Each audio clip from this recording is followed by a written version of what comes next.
Good evening, everyone. Welcome.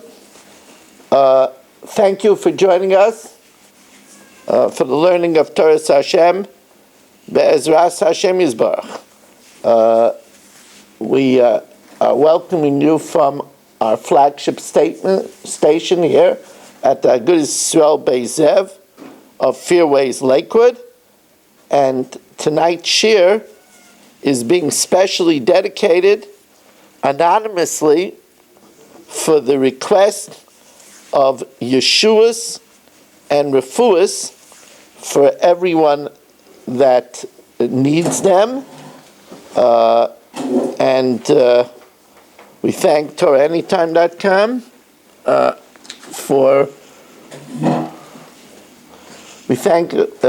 TorahAnytime.com for their platform that gets this out to 187 countries. And we thank our sponsor tonight who came in on the last minute because we didn't have a sponsor. If you would like to sponsor a share, 718-916-3100, rmmwsi@aol.com. Thank you very much.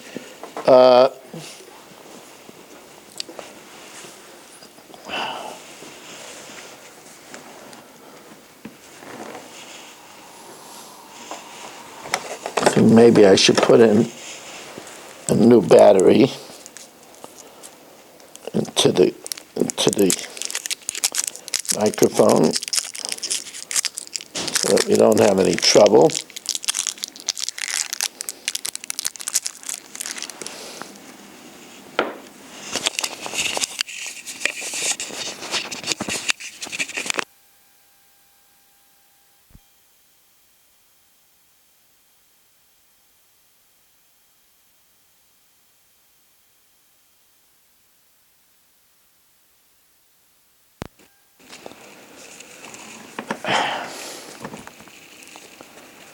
Tonight's shir is titled Marital Strategies and Sweeteners for Veteran Couples.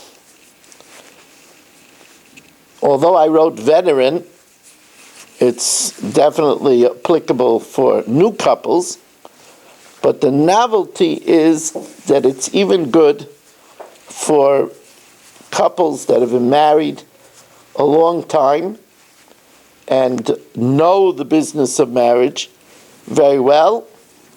There's still what to be learned.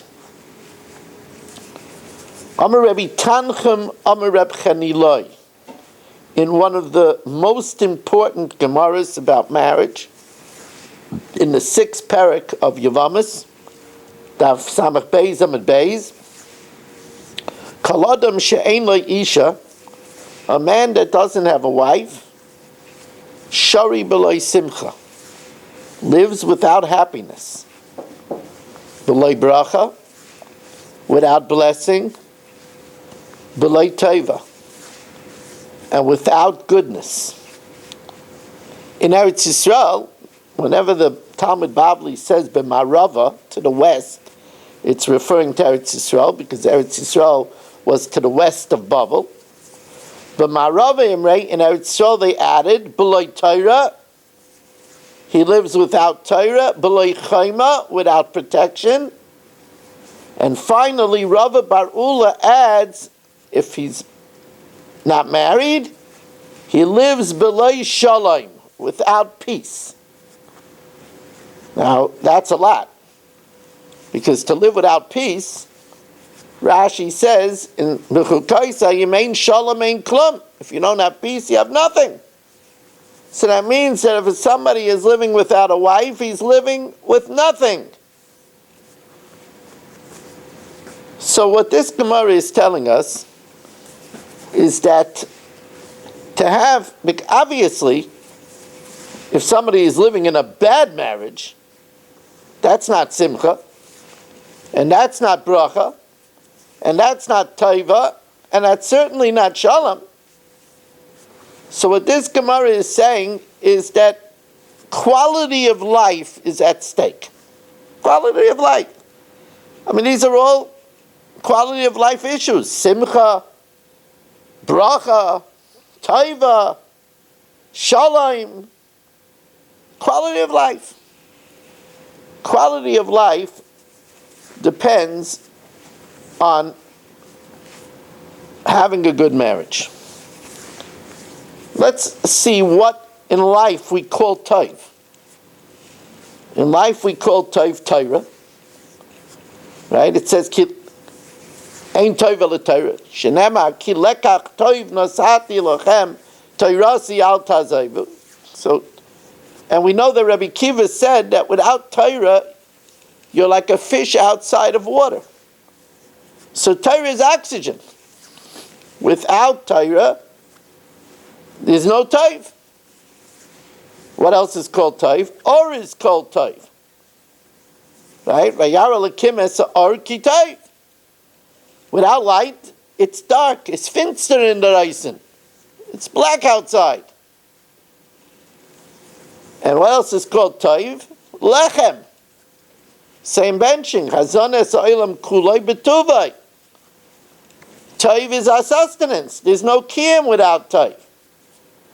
So therefore, when it says that a woman is taiv, matzah isha matzah taiv, loy taiv ve'yaysa adam levadai, that means that a person that's living without a good marriage is really like living without oxygen.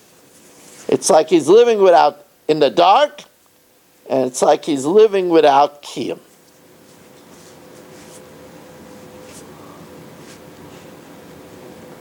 Chaim Shmulevitz said a very powerful thing. Chaim Shmulevitz, the Brachas Chusi Yagan Alinu, said that when did Hashem say about Adam, Loi toiv ha'yaysa Adam levadai? He said it when Adam was in Gan Eden. He was in paradise. He had everything. He's surrounded by every single possible pleasure. And it's there that Hashem said, Loi toiv. If a person is in a veritable paradise, and he has everything that he needs, without a good marriage, it's Loi toiv. It's no good. The stakes in marriage are very high. Gemara tells us that we learned in the Masechta Saita, Ish ve'isha, a man and a woman, Shalom beineihem, if there's peace between them, Shchina shruya beineihem.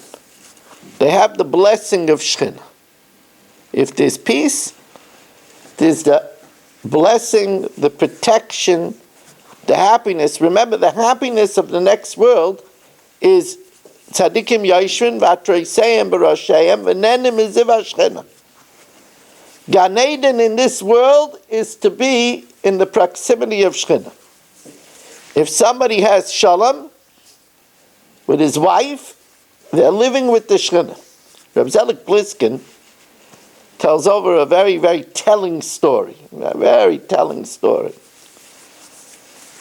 He says that he was by a kiddush and he saw a very chashuv Talmid Chacham leave early and start sprinting home. So he asked him that the Gemara says you're not allowed to run on Shabbos. It says in Toshiv Mishabbos Raglecha, if you withhold your feet on Shabbos. And the Gemara says that when they saw the rabbis running to a shir, Meireish, initially they said the rabbis are Mechal Shabbos. But then when they said near the Foladah, says Hashem, you're allowed to run to know Hashem, to go to a shir. So that's the heter. But he saw him running home from a kiddush. He says, how can you run? You're not allowed to run on Shabbos. So he said, I'm running for the Shechina. I don't want to keep my wife waiting. She waits for me to make kiddush. She's hungry. I don't want to keep my wife. She'll get upset that she's hungry and I'm home so late. So I'm running to preserve the Shechina. And that's near the Voladah, says Hashem. a person has to know that that's the mission of making a good marriage, that we're preserving the Shekhinah. Now, you have to understand that the Shekhinah only is in a place of Achdus.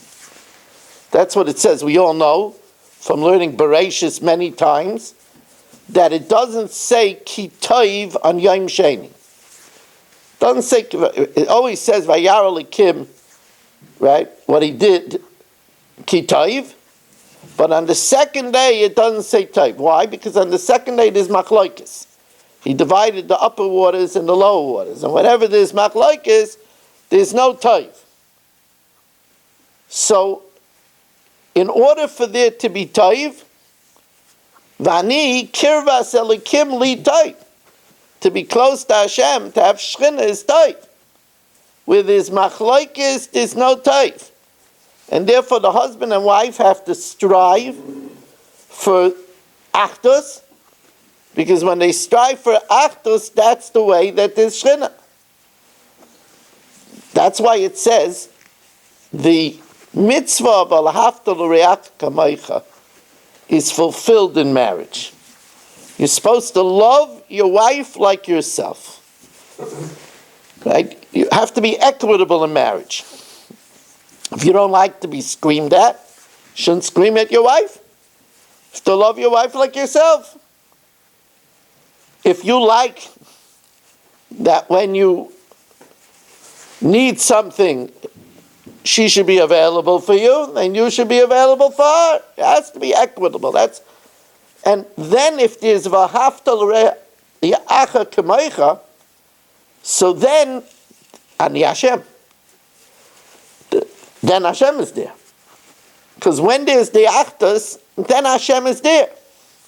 Now I'm going to share with you a gematria, which I've been saying in this share, lots of gematrias.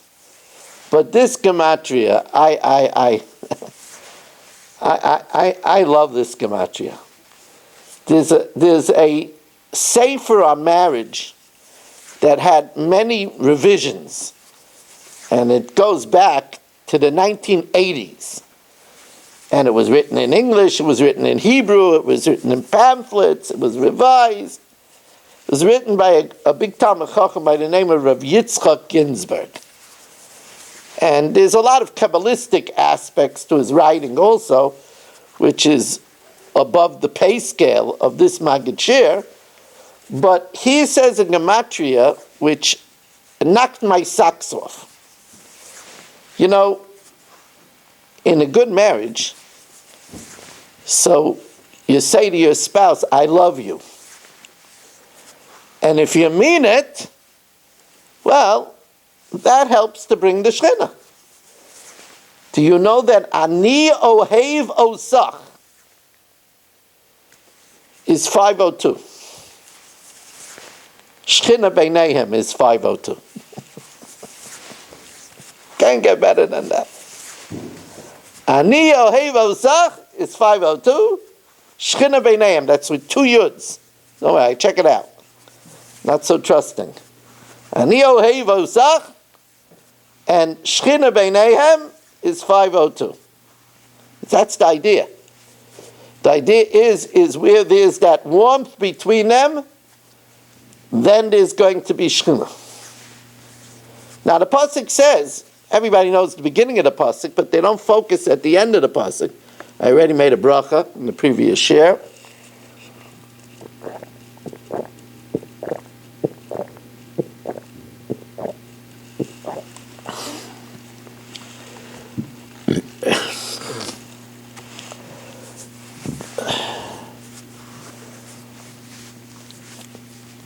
We all know that it says that a woman is toiv because it says matzah isha matzah toiv. But the end of the pasuk is matzah isha matzah toiv, and then v'yofek ratzain me Hashem. Then ratzain will come from Hashem. The Baal Shem Tov says that we know that the barometer of whether Hashem is pleased with us or not is the way that people are with us. That's the famous Mishnah in Pirkei Avos. Kol sheruach habriyas noichei menu. If people are at ease with us, then ruach hamokim noichei menu. Then Hashem is pleased with us. Says the Baal Shem Tov, the greatest litmus test of whether people are pleased with us is our spouse. Because our spouse lives with us at the hardest times, all the way at the end of the day when we're already a washed out dish towel. In the morning, early in the morning, before we have a wits about us. When we're in a bad mood. Our spouse asks us to do things and we don't get paid for it. So a spouse is the biggest test if people are pleased with us. If our spouse is pleased with us, then for sure Hashem is pleased with us. That's what the Baal Shem Tov says. And that fits beautifully in what the Arizdal's Talmud Muvik said, Rav Chaim Vital, when they asked him, how could you tell the character of a person? So he says, see the way he treats his wife. That contains the full kaleidoscope, the full prism of our midas, our caring, our patience, our tolerance, our empathy, our warmth, our self-centeredness or not. Everything is tested in that relationship. And when a person gets along with the wife, then v'yofek rotzain me'es Hashem. Then rotzen comes from Hashem. And the rotzen that comes from Hashem is what we are promised in Ashrei. Ritzayin yirei of Yaseh. Hashem does the will of those that feed him. Now, I will tell you, although this is a little bit an aside from the thrust of the discussion right now, but we know that there's a Maimer Chazal that talks about a good wife, an Eishes Chayil, and it says that Isha Kesheira Oysa Ritzayin Baila. A worthy woman does the will of her husband. But there's a deeper meaning in this. Isha Kesheira Oysa Ratzon Baala. A worthy woman makes the ratzon of her husband. A worthy woman forges the will of her husband. And that's the meaning of a Yofek Ratzon Me Hashem. Right? Matzah Isha Matzah Taiv and Yofek Ratzon Me Hashem. And through that union, there is created a ratzon. And this is, for example, the wife of Ein Ben Peles. Ein Ben Peles wanted to join Kairach, and he told her, look, I gave my word. And she said to him, you're going to have nothing out of this. If Moshe wins, you're the same. If Kairach wins, what are you doing? What are you arguing with Moshe Rabbeinu? He said, I gave my word. Don't worry, I'll take care of it. And she got him drunk. She put him to sleep. Then she took out for a sheitel, and they ran away. And he didn't slide down to Gehenna. She saved his life. So Isha Kesheira Oysa Ritzayin Baila. She creates the Ritzayin of her husband. I can tell you this, that my Rebbetzin Shashi, 3 years ago, they came to me and they said, we want you to do Chak Yisrael. What was the story? They were looking for somebody to do Chak, and Zev Brenner, who knew I said Daf Yomi on the radio, and Shiurim on the radio, said, yeah, Rabbi Moshe Meir Weiss probably could do it. So they came to me, and I didn't even know what Chak Yisrael was. I didn't even have I have thousands of Svar in my house. I didn't even have a set of Chak. So I opened it up and I said, what, Zohar? I never learned Zohar in my life. And I laughed about it. But my Rebbetzin said, she's a Anikel of the St. George Rebbe in Williamsburg. And he told her many, many years ago, over 30 years ago, that it's a very, very chashuv thing to learn Chak. And she told me that it would be a very big thing to learn Chak. So it was the Shavuos in the height of COVID. My shul wasn't open yet. So they sent me over Svarim all about Chak. So I told them I'm not giving shir. Usually I give shir Shavuos the whole night. I'm home. I'm going to learn the Chak the whole night. So my wife sat next to me, saying the whole Sefer Tillim. And I learned the Chak the whole night, and I saw in the introductions that my Zayda, the Imrei Eish, also was one of the great proponents of Chak. And I decided to do it. But it was a ratzon for my wife, Isha Kesheira Oiser Ritzayin Ba'al. So that's another meaning of Isha Kesheira Oiser Ritzayin Ba'al.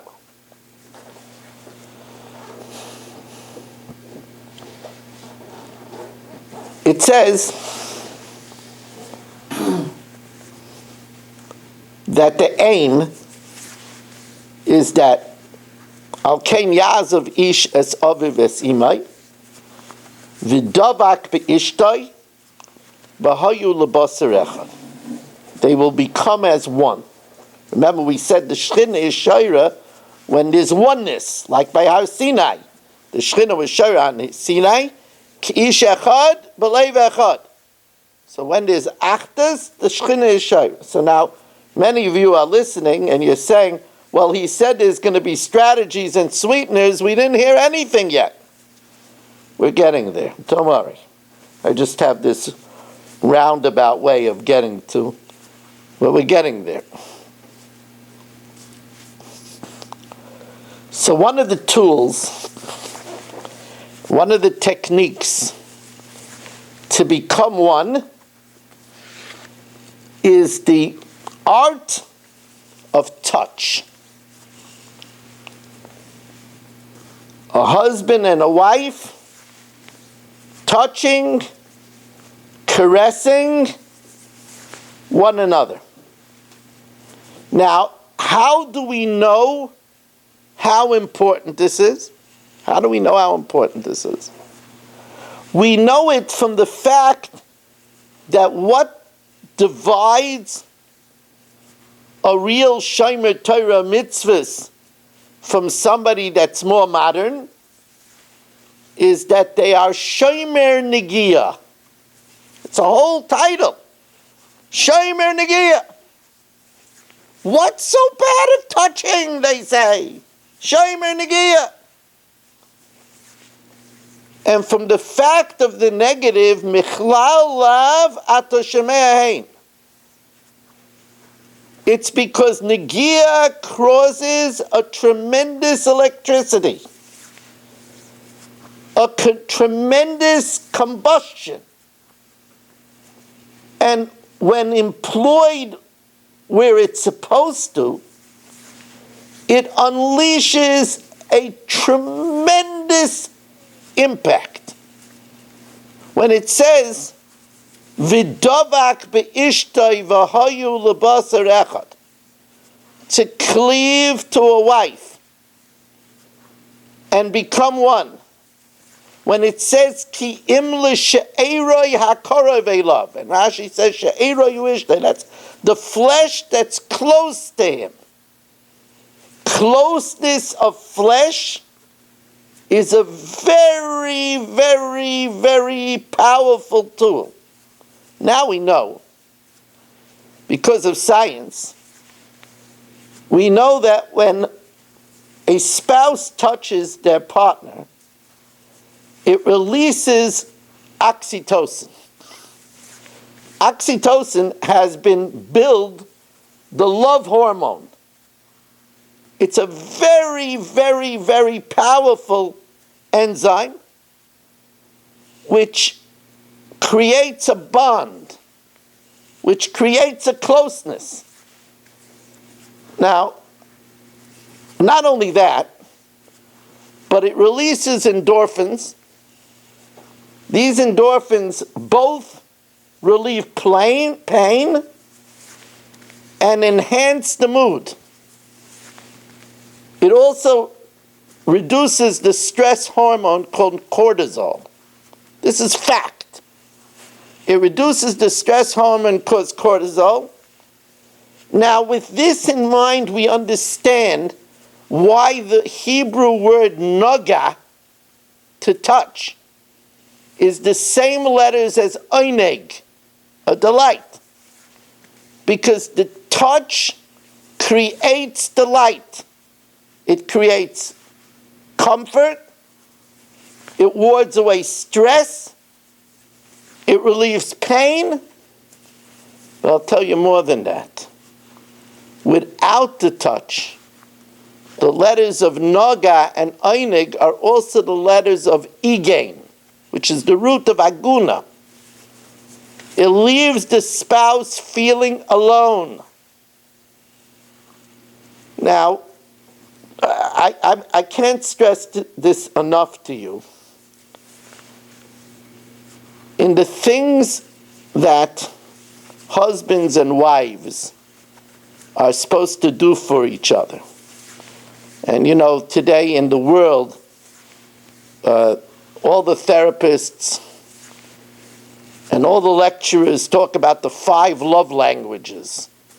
There's different love languages, touch and acts of service and words and gifts. There's all kinds of love languages.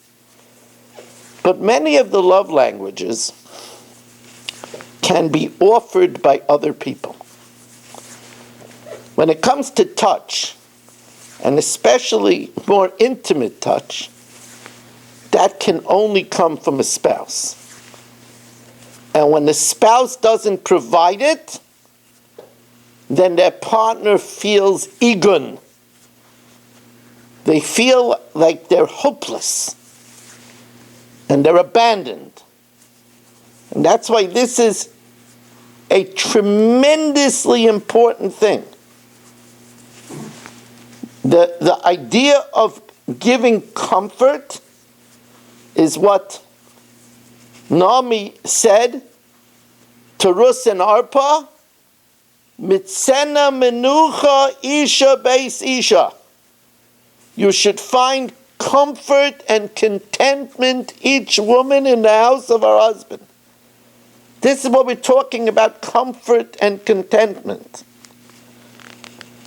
There's also, you know, we heard before, the Gemara that says, Hashari b'loi isha, shari b'loi shalom.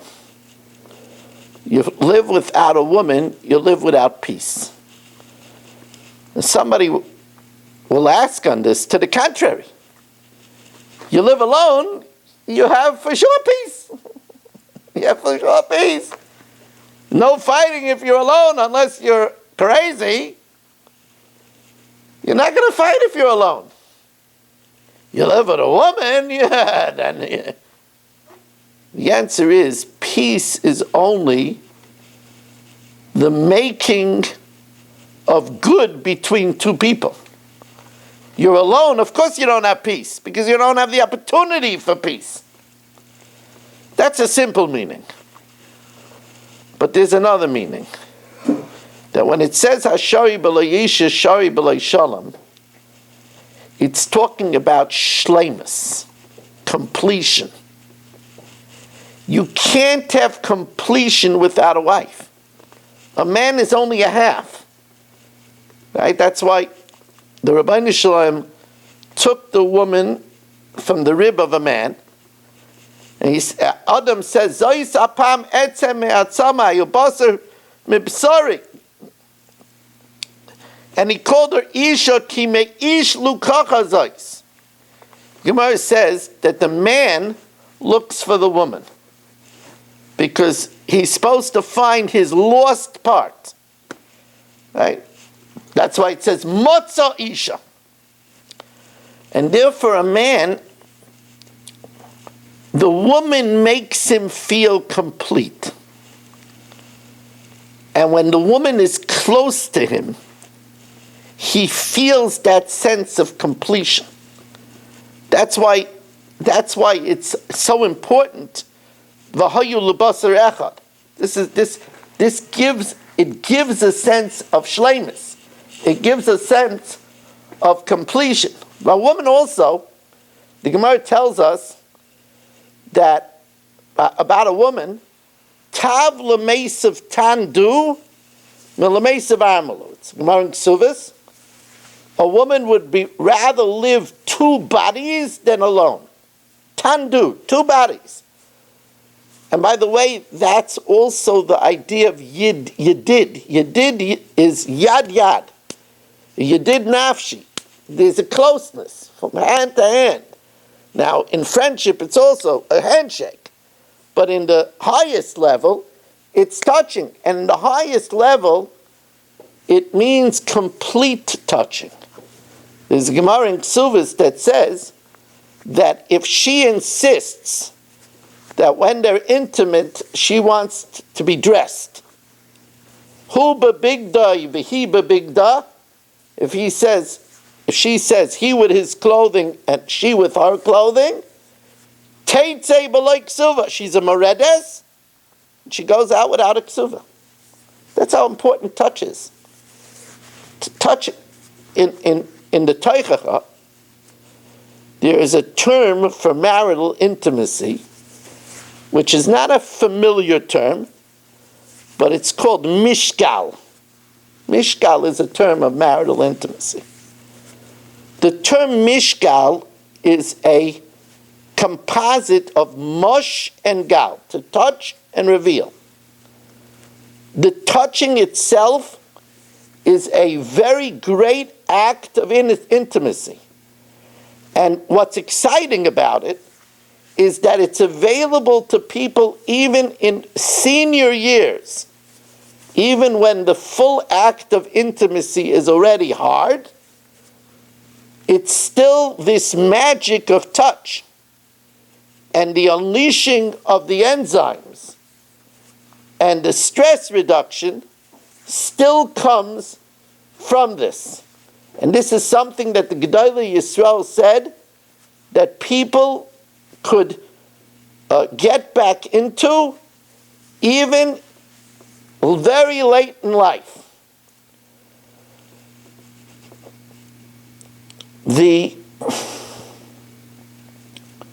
There's another thing. We know that there's great comfort in what we're used to from our youth. An interesting thing that I still am very partial to foods that I enjoyed when I was young. It happens to be a fact.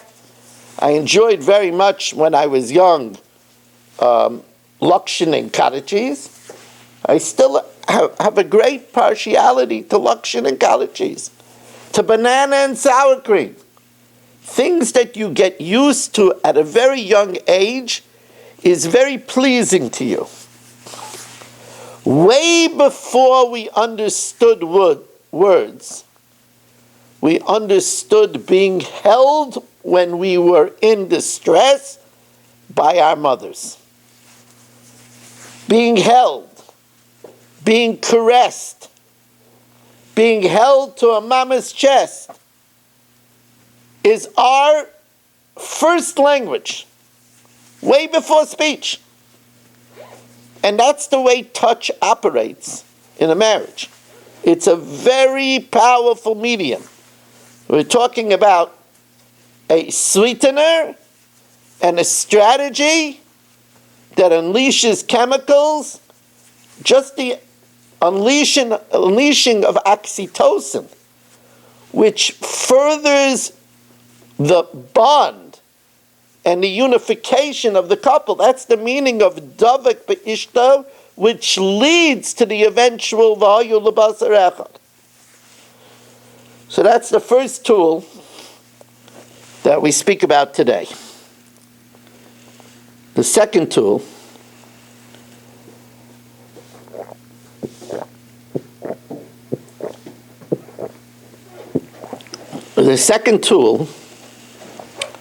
which people can poo-poo as well,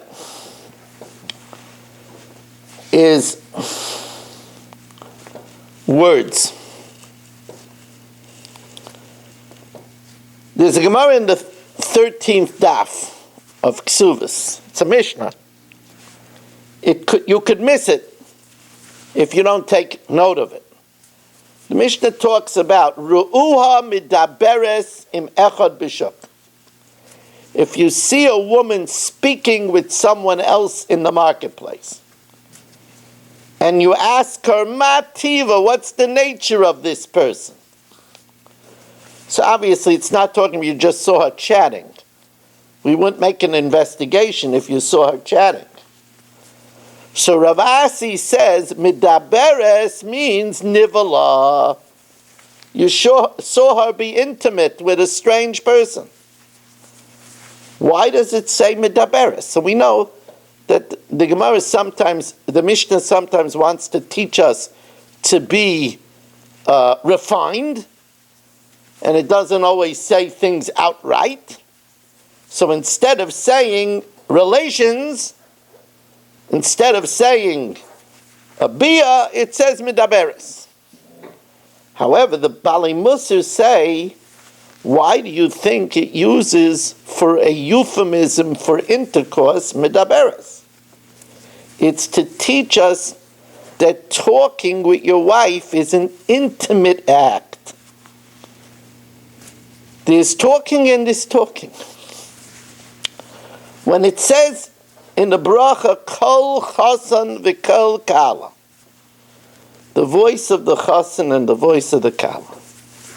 Chasanim and kalas know naturally the art of tenderness, the art of desire, the art of pleasantness, the art of willingness and eagerness that's couched in a voice, which goes usually out the window as soon as they get married.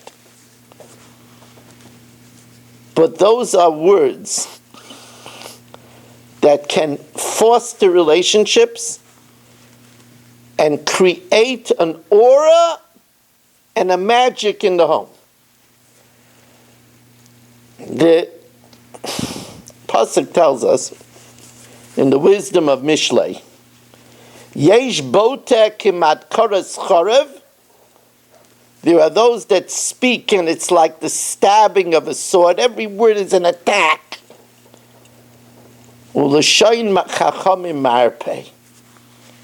But the tongue of the wise is healing. So you have to know that in a marriage, silence is many times not golden. Well, I don't have what to say.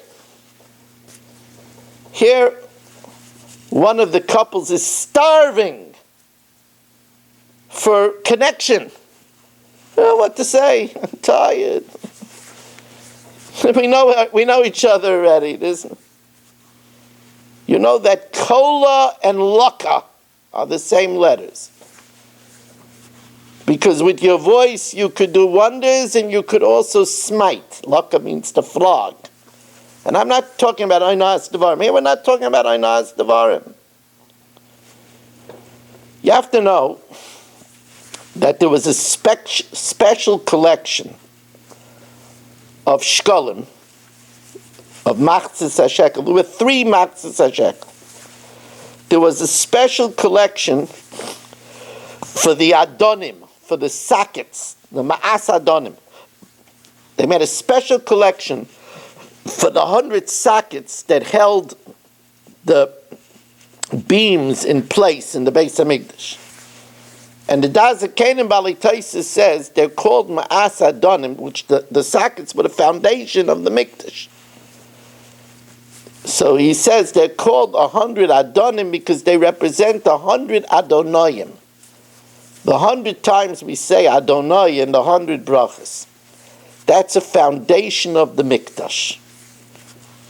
The foundation of a home is saying nice things to your spouse. That's the foundation of a home. How important is that? More important than food. More important than clothing. Really? It's more important than a coat? It's more important than milk? Look at the ksuva. Ana eflach va'okir va'ezain va'afarnis yasichi lichi. I'll work, I'll honor, I'll feed, and I'll clothe. It says honor before feeding and clothing. Oiker is a lashon of, how do you honor? Oiker is a lashon of kri. Yokar is kari. It says say nice things. So you'll say, then it should have put it before work. You're right. The only reason it doesn't put it before work is if a man doesn't work, he doesn't have respect for himself. And if he doesn't have respect for himself, he can't give respect to anybody else. That's why it says work first. Not because it's more important. But if he doesn't work, he doesn't even have self-respect. If he doesn't have self-respect, he's not going to be able to respect anybody else. But the oiker in a home, the words of praise, is the Yesod Habayis, is the pillar of the house. By the way, that's the reason why Shvach and Choshav is the same letters. Because praise is to show that you feel that the person is Choshav. That's what a husband has to do for a wife. That's what a wife has to do for a husband. They have to show that they're machshav them. They admire them.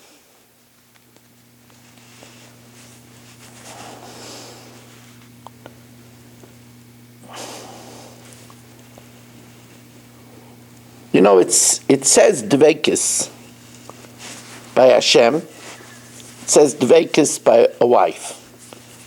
Uvaysid bak, you should cleave to him. And it says v'davak be'ishtay. Now, we can't touch Hashem. The way we cleave to Hashem is when we daven Shmoneh Esrei.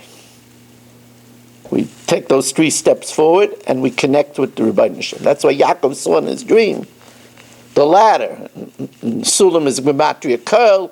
The Zohar says the malachim going up and down. The malachim of our tefillah going up and the angels coming down to fulfill our requests. So connection with Hashem is through words. And connecting with a spouse is also through words. It's very important to understand, but there have to be sincere words. And that's also in the Ksuva. It says in the Ksuva, Ona eflach v'oiker v'ezen v'farnes yasichi lichi kehilches guvrin Yehudan, like Jewish men, the polchin u'moikrin v'zonin u'mafarnesen l'neshayon b'kushta. Has to be in truth. It can't be lip service. It can't be phony.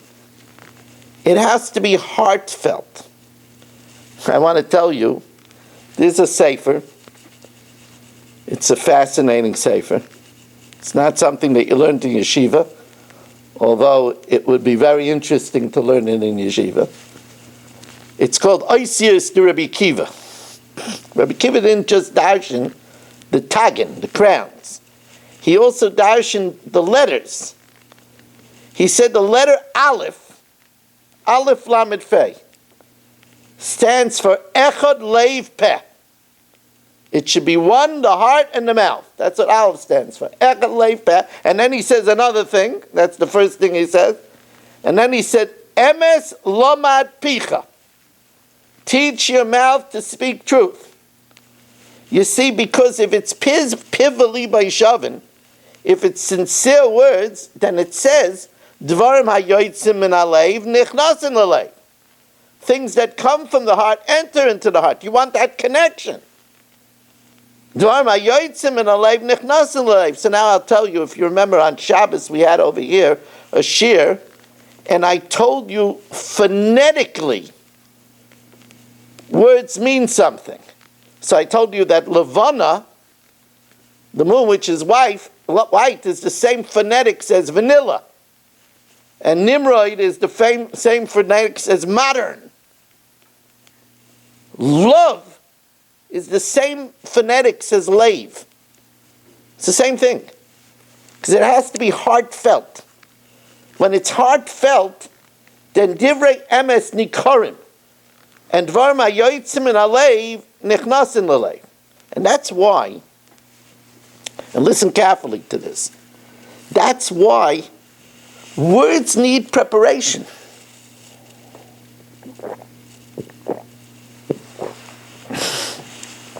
When I take my wife out for an occasion, I prepare beforehand things that I want to talk with her.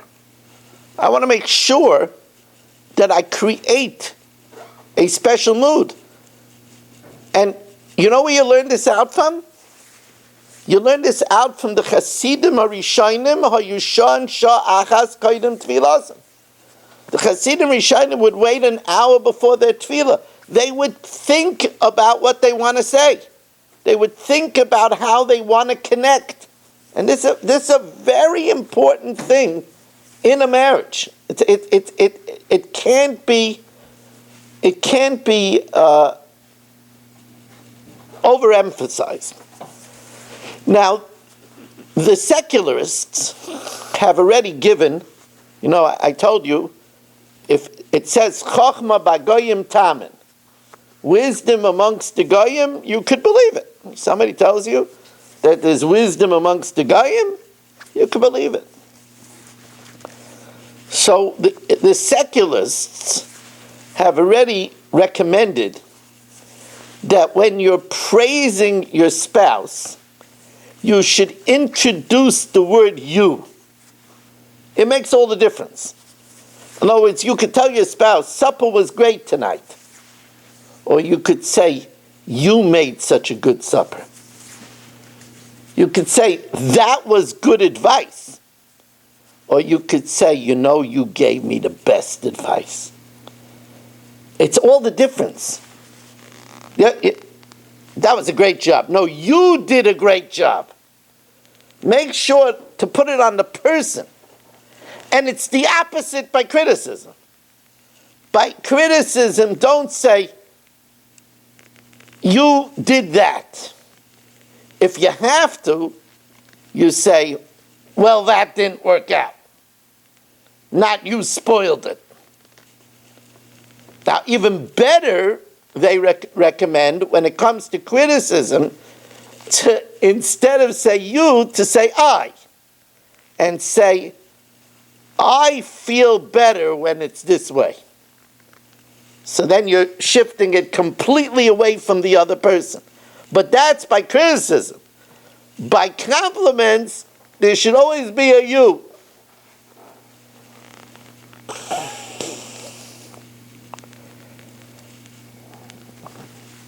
Reb Zelik Pliskin, in his Sefer on Marriage, tells a sad story. A woman went into a taxi, and she said that she needs a ride to 16 Ponim Me'iris. So the monit driver said, that's a very nice name for a street. Ponim Me'iris, a very nice name for a street. So she said to him, you're right. It's the name of a sefer, and it's to remind people to smile at each other. So listen to what the taxi driver told her. I'm married to my wife 35 years. She never told me I'm right. You just said I'm right. It's the first time I heard I'm right in 35 years. I'm married to my wife, And in 35 years, she didn't say, I'm right. Couples have to say nice things to one another.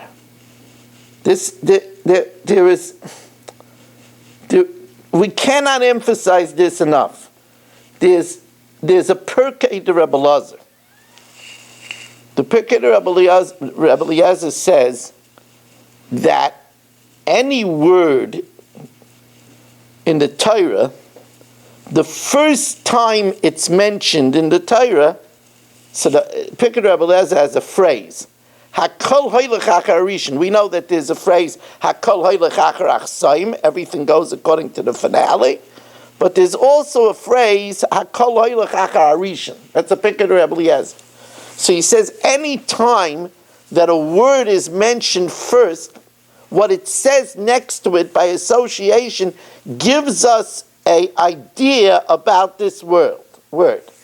So the Pirkei de Rebbe Elazar says the first time it says to say is Vayomer Elokim Yehi Ar. So the Pirkei de Rebbe Elazar says we learn from that saying nice things could cause a light in the home. It could light up the home. And the same thing, B'dvar Hashem Shemayim Nasu. The first thing with Dibur is when there's nice talk, the home is a heavenly place. You know about heavenly coffee? It's a heavenly place. There are a lot of women and men that are looking to get out of the house. Why do you think they're busy with Chinese auctions every night? They're not very happy in the house. It's a place of criticism. It's a place of gloom. Why do you think there's men? They're going to Kerestir, they're going to Uman, they're going to Aspen, they're going to... Get me out of home! Where are they running? It's not a light place.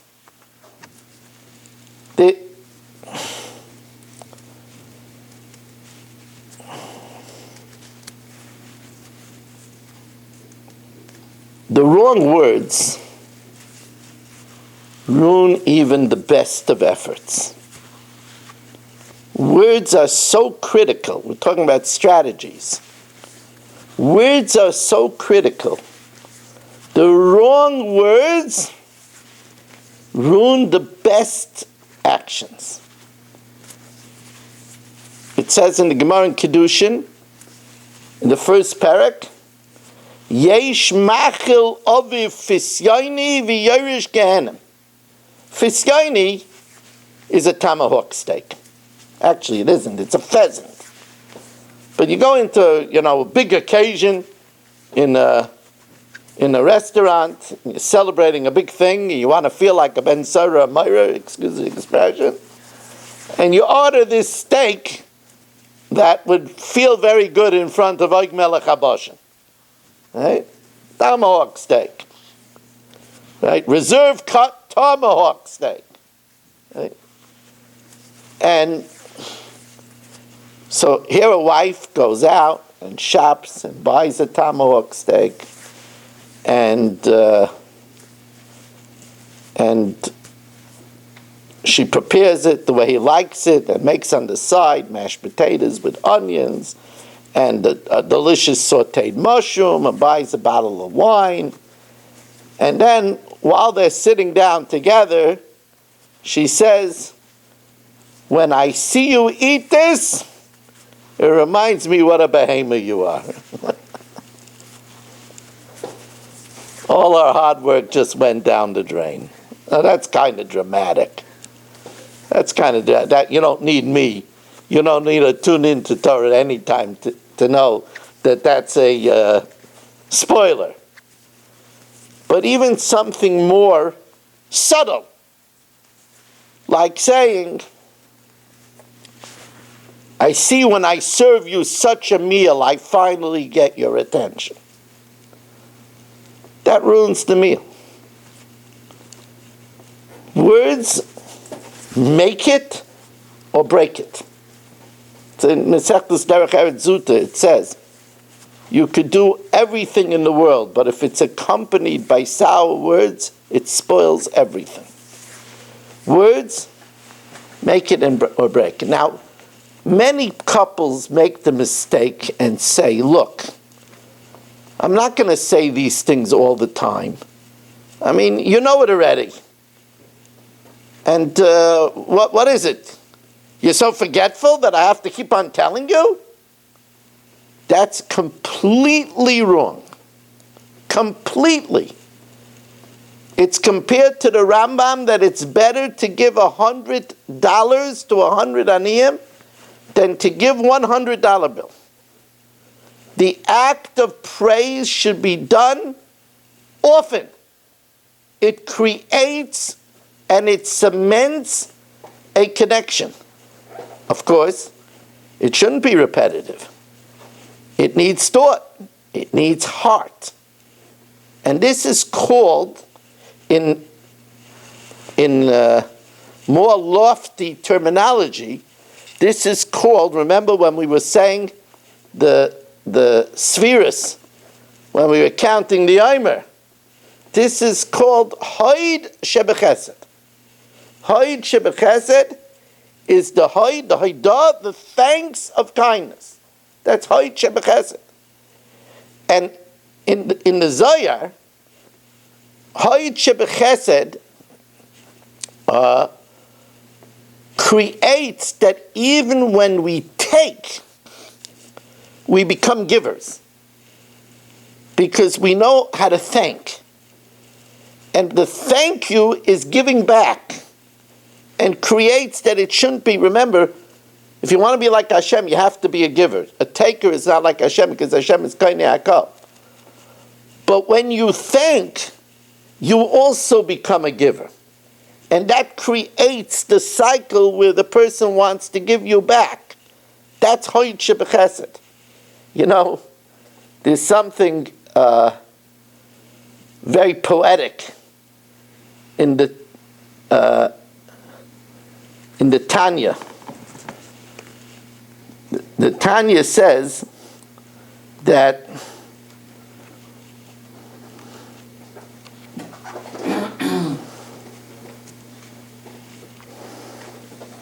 I want to see if I could quote it the way I don't quote the Tanya often, but I want to tell you his lashon.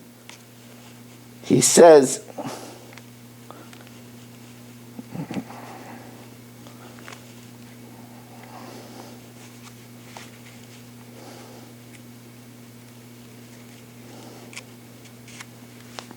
I don't see it here, but he says to this idea that praise is the fan that flames the fire of love. Those are the words of the Tanya. And you should know, there's a great sefer, one of the pillars of the Musar movement, which is the author is so lofty that till this day we don't know who wrote it. He managed to get away with it.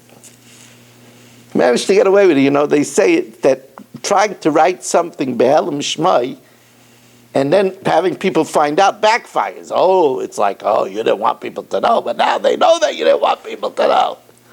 But the Mechaber of the Orchos Tzadikim got away with it. Till this day we don't know who he is. Such a holy sefer. So he has a shar called Shar HaChanufa, Shar of Flattery.